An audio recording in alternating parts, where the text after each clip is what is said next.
Avoid going for too many goals at one time. Not wording the goal well. Not tracking your progress along the way to your goal. Letting your environment work against you instead of to your advantage. Not sharing with others how you accomplish the goal when you do it. Have you ever set a big goal? You are listening to The Guide on Setting and Going After Goals by Nick Mitchell. Okay, music's over. But to get serious, over the next 7 days, we'll be going over a perfect game plan for you to go after your next big goal. So get cozy, get ready, and let's get started. Day 1. What are your goals? What are your biggest goals in life right now? On a piece of paper or notes page on your phone, write down whatever it is that you want or the end result you're looking for.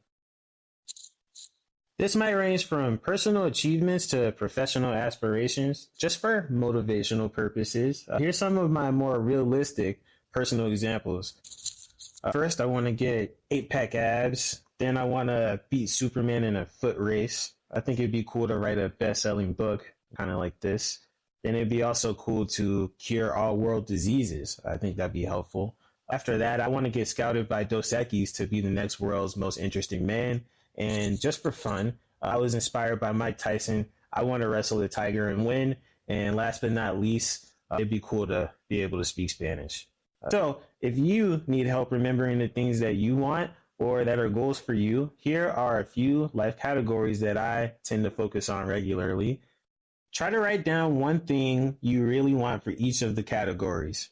First, physical health, then mental health, then money, then relationships, either work or personal, then giving, and finally learning. And that's it for day 1. Short, right?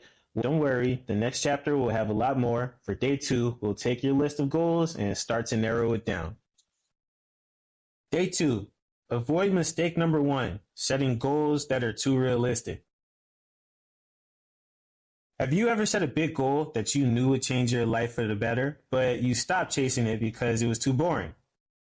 For me, this always happens when I set a goal that's too realistic and that doesn't make me excited when I think about the outcome. Luckily, there's a pretty simple solution I found to make sure I don't set goals that are too realistic and that aren't exciting enough.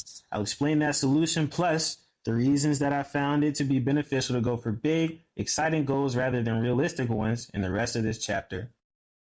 Reason 1, going after a big goal keeps me motivated. Things that are challenging are interesting. Think about playing a random game on your phone. If you played the game on the easiest difficulty, you could probably dominate and win every time. But eventually, that would get boring because even though you're winning, it's not difficult at all. Now, if you switch the game to the highest difficulty, you're increasing your chances of losing. But it would still be more fun to play because it's more challenging, and a win that you really had to fight for feels great. It's the same thing when setting goals. Reason 2, when I reach the goal I set, I'm going to feel like I should have gone for more. The last goal I set was to get a job that would pay me a specific salary I really wanted. This specific salary was more than I had ever made from a job before, but it was still a safe number. I thought about going for a job that would pay an even higher salary, but I felt like it would be too unrealistic. A few months later, I went on to get a job exactly at the salary amount I had originally set. When I realized that the job I found paid the exact amount I asked for, it made me wonder, what if I had set a goal at the higher amount? Would I have gotten that too? To be honest, I felt pretty happy but goofy at the same time, and you just never want to feel that way. Reason 3. Doing something I've never done before seems like the winning formula.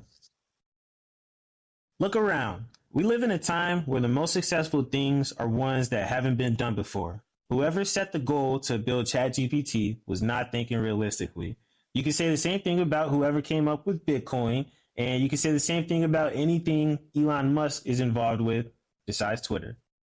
These are times where things you'd only see in a movie or maybe haven't even imagined before are becoming realities on a regular basis. These are times with people thinking outside the box and doing stuff that's never been done before. At the time of writing this, LeBron James is 39 years old and averaging 25 points and 8 assists for the NBA season. Nobody's ever seen that before. That's completely crazy and unrealistic. I personally just feel that I'd be selling myself short to see all of these people and companies accomplishing unrealistic goals they've set while I go for something safe. Reason 4, it's okay to be somewhat realistic. Now, I've done a lot of talking about setting unrealistic and exciting goals rather than realistic and boring ones. That said, you do want to be somewhat realistic in the goals you set. You don't want to set a goal that's so unrealistic it can't be achieved in a reasonable time frame. For example, let's say I had a goal to become a billionaire in the next 12 months. That's a pretty unrealistic goal, and it's something I've never done before. That's a good thing, but is it achievable in the time frame that I set of 12 months? Hell no. Even if I hit the lottery, I don't think I win $1 billion. So before I start moving towards this 12-month billionaire goal, I maybe stop and ask myself the question, is this achievable in the time frame I've set? In conclusion, look at your list of goals that you wrote down on day one. For each goal that you see, ask yourself these 2 questions. 1, is this something I haven't done before? And 2, is this achievable in the next 6 to 12 months? For any goal on your list that you can't look at and genuinely say yes to those 2 questions, take it off your list. And once you've crossed the goals off your list that are too realistic, you can move on to day 3 with what's left. Day 3. Avoid mistake number 2, going for too many goals at one time. It's not uncommon to feel especially motivated one day, get a surge of energy, and make a grand scheme for how you'll accomplish everything you ever wanted in the next 6 months. However, from personal experience, I've learned that going for too many goals at once leads me to getting none of them done at all. On the other hand, focusing on one goal at a time has proven to be not only more manageable, but I'm also more likely to finish what I set out to do. That said, if you have a bunch of things that you want to accomplish right now, you'll likely need to pick one and go after it. So the rest of this chapter will give a process for deciding which of the remaining goals on your list is most important. Step 1. Think about the goals that would bring the most happiness.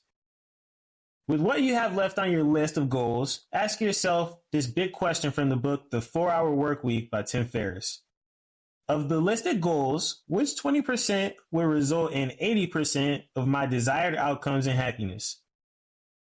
Remember my list from day 1? The one that started with me getting 8-pack abs? For me, the 2 goals that would bring the most happiness would be to cure all world diseases and to wrestle a tiger and win. Step 2.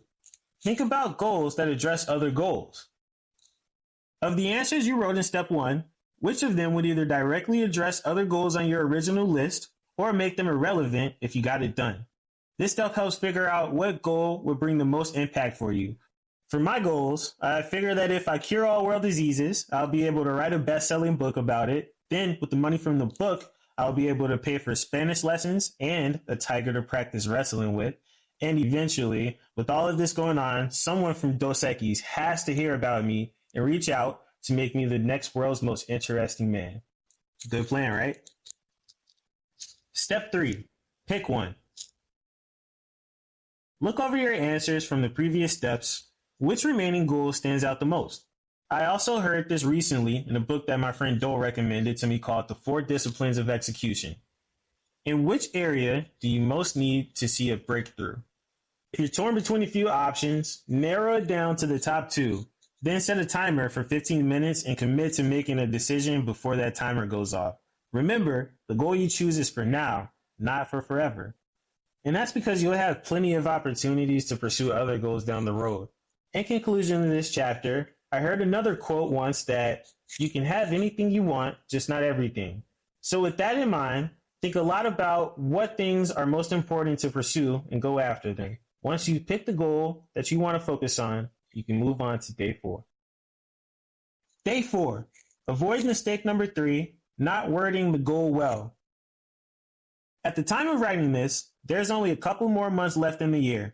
That means we're near the time when people start thinking about their goals and resolutions for next year. As New Year's Day continues to creep closer and closer on that calendar, you will likely start to hear people say things like, I want to lose weight, or I want to eat better, or I want to start a business, or I want to insert something you usually hear. Those are all great things to strive for. However, because goals like I want to eat better are not worded well, people who set them are notorious for starting strong with progress towards what they want, then losing motivation and falling off within the first few months. What do I mean by not worded well? I'll use the rest of this chapter to explain. Here's 4 steps to setting and wording your goal in a way that gives you the best chances to succeed. Step 1. Don't make your goal the end result you want. Instead, make the goal whatever it would take you to get that result. At this point, you have a goal that you've chosen to focus on for the rest of the guide, which is great. But for the sake of this chapter, imagine that your goal was to get a new job. In the example of wanting to get a new job, the end result that you'd be looking for is a job. It would be easy to stop there and just say that my goal is to get a new job. However, I don't think that would be a good idea because whether or not someone decides to hire you isn't in your control. Instead, I would ask myself, in terms of getting a new job, what's not in my control and what's in my control. In this case, again, what's not in your control is whether or not someone hires you. But what is in your control is applying to places and the number of places you apply to. Seeing this, I would make the goal something like submit 100 job applications rather than making it just to get a new job. The reason this is important is that it's easy to get discouraged when you're focused on things that you can't control. Let's say I went on to apply for jobs and 30 applications into it, I still didn't have a response. If my only focus was to get a new job, I'd be discouraged because I put in a lot of effort, but I didn't see any results yet. On the other hand, if I applied to 30 places and I got no response, but my focus was on applying to 100 places instead of just getting a job, I'd be a lot more likely to still feel motivated because I completed almost a third of my goal. Even though I didn't see a job yet, I know that I was making a lot of progress. That said, in terms of your actual goal that you came to in the last chapter, answer the questions below. What's not in your control and what's in your control? Once you have a good idea of the things that are in your control, pick the one thing that will have the most impact towards you reaching the result you want. In other words, pick your version of submit applications to places. Step 2. Whatever your answer was from the end of step 1, figure out how much of it you should aim to get done. You should also ask yourself, how much of insert your answer from step 1 would I need to reach my goal? In the example of getting a new job, I chose to go with submitting 100 applications because in that case, you'd only need to land one job out of 100 applications to have met the desired result. That's just a 1% conversion, and that seems doable. In your case, what number do you feel will work for you? Step 3. When are you trying to complete the goal by? The next question to ask yourself is, when do I want to have reached my goal by? Then write it down. The point of the finish date isn't to make you stress out and feel like a failure if you don't reach your goal in time. The point is more so just to prevent you from stopping on your progress because you have no sense of urgency to keep working at it. Step 4. Write it all down in one sentence. At this point, you should know what you're focusing on that's within your control to reach your desired result, how much of it you think you'll need to do, like a number, and when you want to have this done by. Now, to make it officially a goal, you'll just have to write those things down into one sentence. So to do this, fill in the blanks below. My goal is to insert your answer from step 2 and how much of it you're choosing to do by insert the date you chose from step 4. For example, in my case of getting a new job, the sentence will look something like, my goal is to submit 100 job applications by January 1st. Once you have your goal clearly stated in a sentence with the deadline, you're ready to move on to day 5. Day 5. Avoid mistake number 4, not tracking your progress along the way to your goal. One of the biggest and most underrated reasons that people in general start making progress on a goal and then fall off is that after we set the goal, we don't track our progress along the way to the finish line. Tracking is beneficial because it takes your focus off just getting to the end result and puts it on feeling good about the steady progress you make. So this chapter will explain how to track your progress along the way to your next goal and in just 3 steps. At this point, you have a clearly stated goal with a clear deadline. In the last chapter, for an example, we use getting a job. For this chapter, we're going to use an example that's a lot less serious. Let's say I get invited to a game night, and as usual, I'm dominating every game in flawless fashion. And when I'm ready to go home, someone says, "Hey, you guys want to play a quick game of Uno?" So I stick around and I get dealt 7 cards until, long story short, I take a brutal loss. And when I go home, I swear to myself that next time I play Uno with some friends, I'm gonna win. To be sure this happens, I download the Uno app on my phone and make it my goal to win 50 games on the highest difficulty setting in the next 2 months. Step 1. Figure out what you'll need to get done each month to stay on track. Break down your goal into manageable monthly chunks. Divide the total steps needed by the number of months it will take to achieve the goal. For my Uno comeback, if I'm aiming for 50 wins in 2 months, then I'll need 25 victories each month. Step 2. Set reminders. Set reminders on your phone for your monthly checkpoints to keep yourself accountable. I use Google Calendar. These alerts will keep you on track and prevent your goal from fading into the background. For my Uno story, the reminders might look like 25 goals done or 50 goals done at the end of the next 2 months. Step 3. Track your daily progress. Having reminders to keep you on track to reaching your goal is great, but you'll only really see that once a month. You'll also need something that can keep you motivated on a daily basis. For this, the answer is to track your progress as you do reps towards finishing the goal. Make a checklist that counts the reps you'll need to do. Here's what the checklist would look like for my Uno wins. In the book, I have it listed out, but really it'd just be a checklist with 1 wins, then 2 wins, then 3 wins, then 4 wins, then 5 wins, and so on until I would be able to check off 50 wins. Often, we lose hope in pursuing our goals because we fixate on the endpoint and disregard the big progress we've already made. That's why tracking is important, because it makes you aware of the progress you couldn't see before. So, when you have some way of tracking progress towards your goal set up, you're free to move on to day 6. Avoid mistake number 5, letting your environment work against you instead of to your advantage. When people set goals, one thing we often overlook that has a big impact on our success is environment.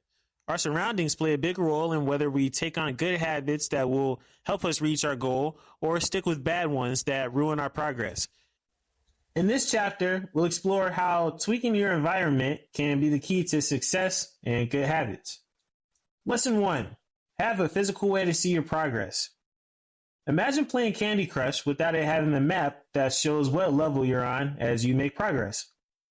That's exactly what you're doing when you set a goal and go after it without tracking your progress along the way to the finish line. To really understand your progress, you need a way to track it, and even more, it helps to have a physical way to track it. To do this, make a checklist on a sheet of paper or use a dry erase marker on your bathroom mirror to see your checkpoints. This simple act keeps making steady progress towards your goal at the top of your mind and motivates you to stay on track. Another thing that's helped me a lot is to get a paper calendar, hang it up on a door in my room, and mark an X for every day that I do a repetition towards my goal. There's a rule that I got from the book Atomic Habits that you never want to skip 2 days in a row on your habit. So whatever the habit or repetition is for your goal, just make sure you don't skip more than 1 day marking an X on your calendar. Lesson 2. Manage your physical environment. Take anything that would hurt your progress along the way to your goal out of your environment. For example, if I was trying to lose weight, I'd want to throw away any sweets that I have in my house. This can be tough if you have roommates, so just do as much as possible.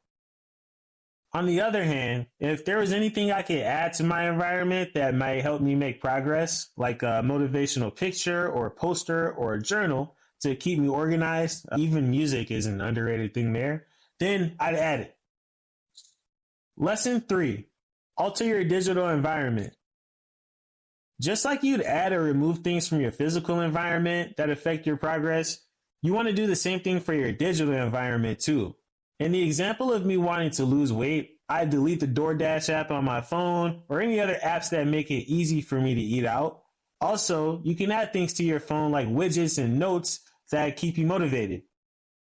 In conclusion, your environment can be something that either helps make or break your progress towards the goal that you chose. So by making some simple changes, you can use your surroundings to your advantage rather than to your detriment.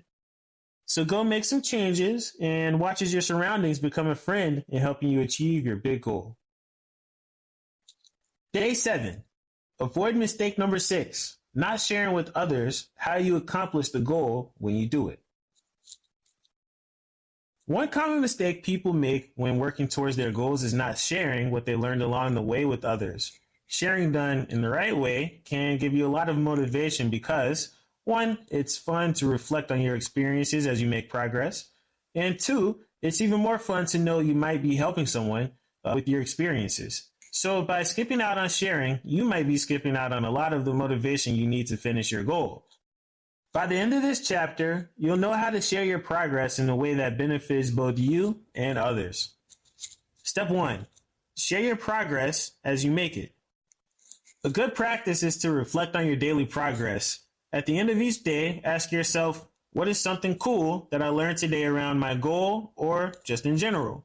Then store your answers on a dedicated notes page in your phone. If you don't have anything around your goal that you learned that day because you didn't make any progress, then doing this would be an extra reminder that you need to keep working at it. From there, you can share your daily lessons on social media. When you're ready, just copy and paste from your notes. Doing this not only helps you reflect on your progress, but it also makes achieving your goal more fun and interesting. Step 2. Document your journey with photos and videos. In addition to answering the question about what you learned, take pictures or videos whenever possible while you're making progress towards your goal. Then store these visuals on the same notes page where you store your daily reflections. I got this idea from the book Show Your Work by Austin Kleon. Writing in a journal, drawing, or recording videos around your progress can make the process more fun, but it also gives you a lot more stuff that you can share. Step 3. Share your lessons after achieving your goal.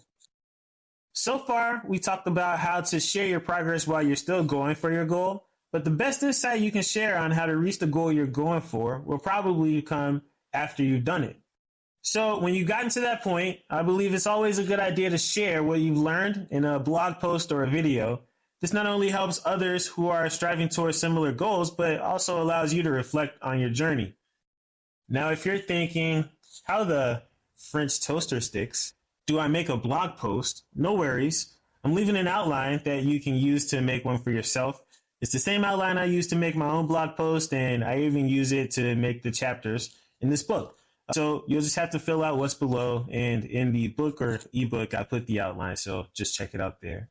When you're done with this outline, if you need some assistance to make it into a more complete blog post, this is where you use ChatGPT. You'll just need to type in the prompt, please turn the following outline into a blog post, then copy and paste your completed outline after the prompt and generate an answer. The AI answers can sometimes sound a lot more formal than how you'd actually speak. So if this is the case for whatever ChatGPT generates as your blog post, just ask it to please rewrite the answer to sound less professional. And from there, you'll have at least a good draft to start with.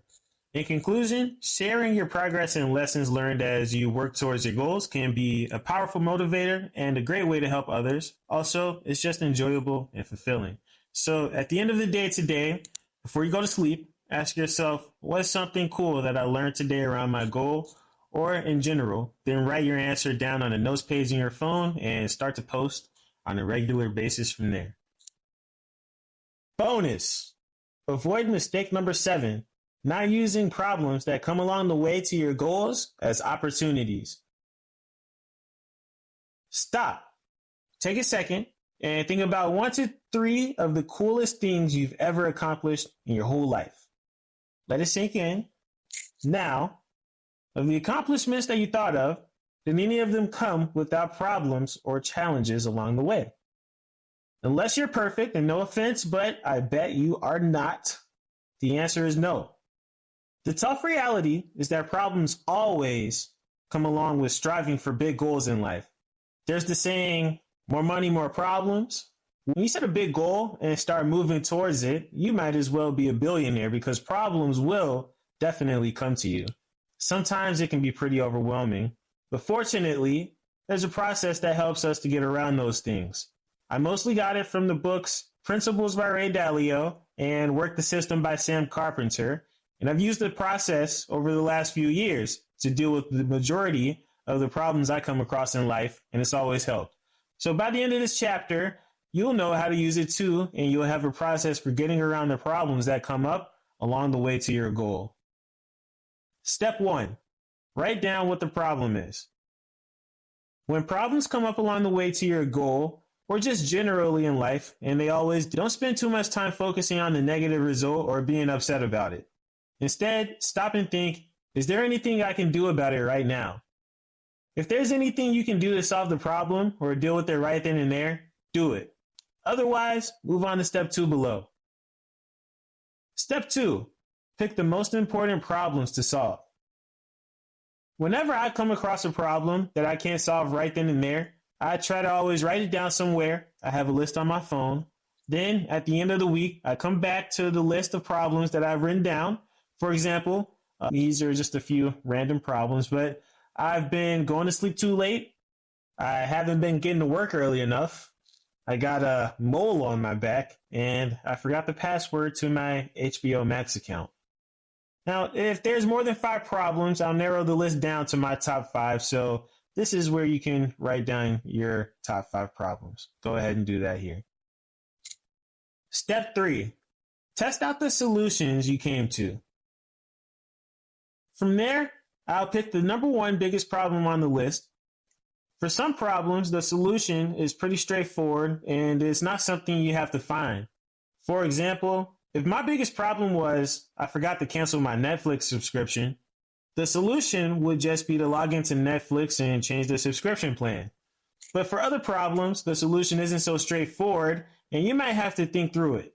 For example, if my biggest problem was I haven't been to the gym in a month, I'd want to figure out what's stopping me from going and how to get around that. In these cases, answer the set of questions below in order to find the solution.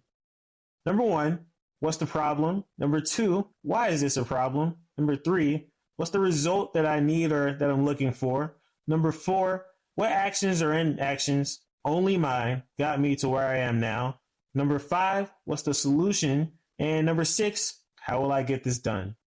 For most problems, I can always come to some sort of a solution by the end of answering those questions. And it feels great because each time I find a solution to one of these problems and apply it, I'm preventing that same problem from happening to me again in the future. If you can consistently solve just one problem in your work or personal life per week and apply the solution that you found, by the end of the year, you'll have a lot less problems than you had at the start. Step 4. Document the solutions that work. After I found the solution and successfully tried it out, the next step is to write it down somewhere. Personally, I have a list of solutions that I've found over time. For example, to get around my problem of going to sleep too late, I can turn off all my electronics by 11 p.m. if I want to go to sleep on time. To get around my problem of not getting to work early enough, I can set my alarm to leave for work to be 15 minutes before the time I usually leave, and that keeps me from getting there late. To get around the problem of forgetting my password to HBO Max, I could have a handwritten list of passwords so I don't keep forgetting them and hide the list somewhere really safe so nobody else finds it. And for the mole thing, I don't really know what to do around that, so if anyone has a suggestion, let me know. As well, I've always found it helpful to add instructions along with any solution I write down. That way, 1, if I ever have to come back and use the solution again, I can just look at the instructions and do it easily instead of having to start over on figuring it out. And 2, if someone else has to do the thing, they can just use the instructions and figure it out much easier than they would have on their own. If your solution is something that you're getting done on a laptop or a phone, you can use a screen recorder app to record yourself while demonstrating it instead of writing down the instructions. For things that require a laptop, I personally use a website called Loom, It lets you record your computer screen and voice while you browse and then download the video when you're done. For things that require a phone, I just use a screen recorder, so you can search screen recorder on the App Store. And if there isn't one, then there's probably one built into your phone. One of those will work. Step 5, use what you documented to solve problems faster in the future. Now that I have a list of solutions, whenever I go to solve one of the problems I've written down throughout the week, I ask myself, what solutions most relate to this problem? Once I found the solutions, I ask myself, of the solutions here that are relevant to my problem, did I use them at all? Yes or no? If there's anything that I didn't do, I know that trying it out is a good start to solving my current problem. Lastly, as the stack of solutions and instructions gets larger, I found it really helpful to divide them into common categories and make a folder on Google Drive of each category. The categories I use are actually the same ones that I listed on day one when you were listing your goals. So those are physical health, mental health, money, relationships, both work and personal, giving, and learning. So if you ever make a screen recording on how to do a task, you can upload it to the folder for the category it most relates to. This way, if someone needs a tutorial on something, they can find it in the folder. And that's it. That's the end of the guide. Thank you for making it through this with me. I'm really hopeful that this helped you or is going to help you reach your goal. And I wish you the best with accomplishing your big goal.